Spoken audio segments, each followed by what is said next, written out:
خواتین و حضرات، جیسا کہ پچھلی ویڈیو میں آپ نے دیکھا کہ روم کی سلطنت کے حالات و واقعات بیان کیے جا رہے ہیں، آج اسی سلسلے کی ایک اور کڑی آپ کے سامنے ظاہر کرنے لگے ہیں۔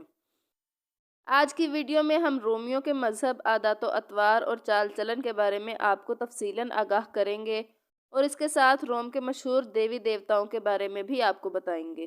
ناظرین، مذہب کے معاملے میں رومی لوگ روادار تھے۔ ان کی سلطنت میں لوگ ہزاروں دیوی اور دیوتاؤں کی پوجا کرتے تھے اور انہیں انسانی شکل میں پیش کرتے تھے، جیسا کہ یونانیوں نے اپنے زمانے میں کیا تھا۔ وہ ان دیوی اور دیوتاؤں سے ڈرتے تھے، اس لیے جب بھی بیمار ہوتے، خطرے میں پڑتے یا فصل خراب ہوتی تو وہ اپنے دیوتاؤں سے مدد مانگتے تھے۔ ان کا خیال تھا کہ اگر وہ انہیں خوش رکھیں گے، ان کو نذرانے دیں گے اور ان کے لیے قربانی کریں گے تو اس کے بدلے میں وہ ان کی حفاظت کریں گے۔ ایسے دیوتا بھی تھے جو مکان کی حفاظت کرتے تھے اور بیماریوں سے نجات دلاتے تھے۔ رومیوں کے خاص دیوی دیوتا یہ تھے۔ نمبر 1، جوپیٹر، آسمان کا دیوتا۔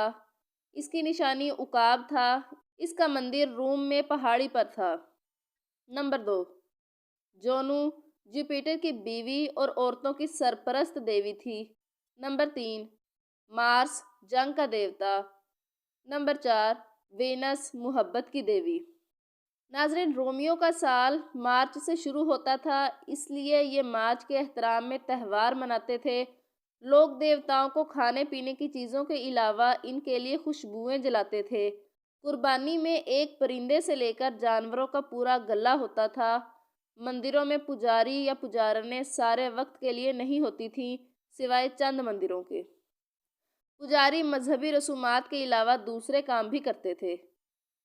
سب سے بڑا پجاری شہنشاہ روم ہوا کرتا تھا۔ اسے ایسے پل کی مانند سمجھا جاتا تھا جو لوگوں اور دیوتاؤں کے درمیان رابطے کا کام کرتا تھا۔ بہت سے رومی شہنشاہوں کو ان کے مرنے کے بعد دیوتا بنا کر ان کی پوجا کی جاتی تھی۔ جیسا کہ ہم جانتے ہیں کہ صحت اور بیماری دونوں کا آپس میں قریبی رشتہ ہے۔ جب تک انسان صحت مند رہتا ہے اس کے لیے دنیا خوشگوار ہوتی ہے، مگر جب وہ بیمار پڑتا ہے تو اسے اپنے ارد گرد کی ہر چیز بری معلوم ہونے لگتی ہے۔ لوگ بیمار کیوں ہوتے ہیں؟ اب تو بیماریوں کی وجہ بہت حد تک دریافت کر لی گئی ہے، مگر رومیوں کو بیماریوں کی وجہ معلوم نہیں تھی۔ اس لیے وہ سمجھتے تھے کہ جادو ٹونے یا کسی کی بد دعا سے وہ بیمار ہوتے ہیں، لہٰذا اس کا علاج بھی وہ جادو ٹونے یا دعاؤں سے کرتے تھے۔ علاج کی غرض سے دیوتاؤں کے مندروں میں جاتے تھے۔ اس غرض سے وہ دور دراز سفر کر کے ان مندروں میں جاتے تھے کہ جن کے بارے میں مشہور تھا کہ وہ بیماروں کو صحت یاب کر دیتے ہیں۔ رومی لوگ ڈاکٹروں کے پاس جاتے ہوئے ڈرتے تھے۔ ایک تو وہ مہنگے ہوتے تھے، دوسرے ان کی دواؤں پر اعتبار نہیں تھا۔ سرجری تکلیف دہ تھی کیونکہ مریض کو بے ہوش کرنے کی دوا ایجاد نہیں ہوئی تھی۔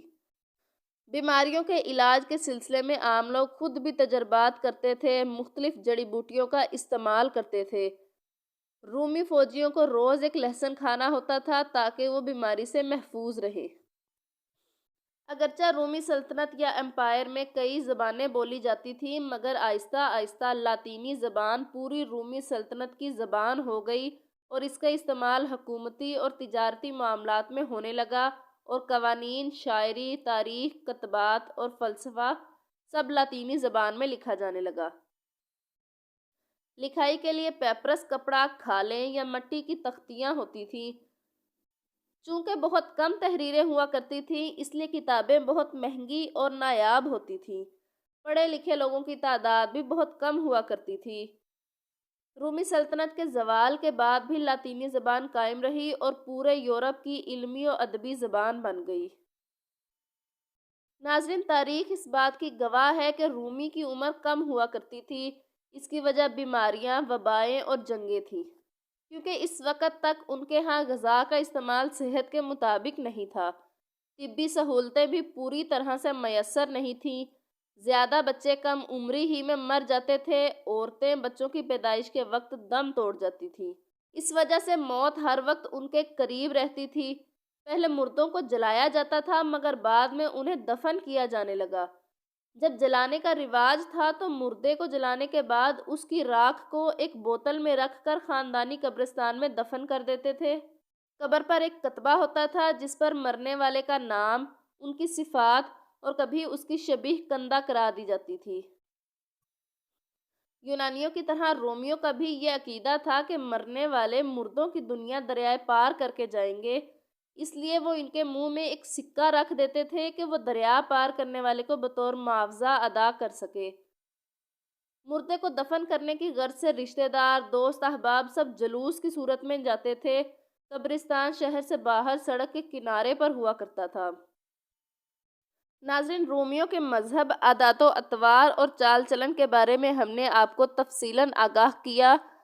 اگلی ویڈیو میں ہم انشاءاللہ روم کے سیاسی حالات کے بارے میں بات کریں گے، مگر فی الحال کے لیے اتنا ہی۔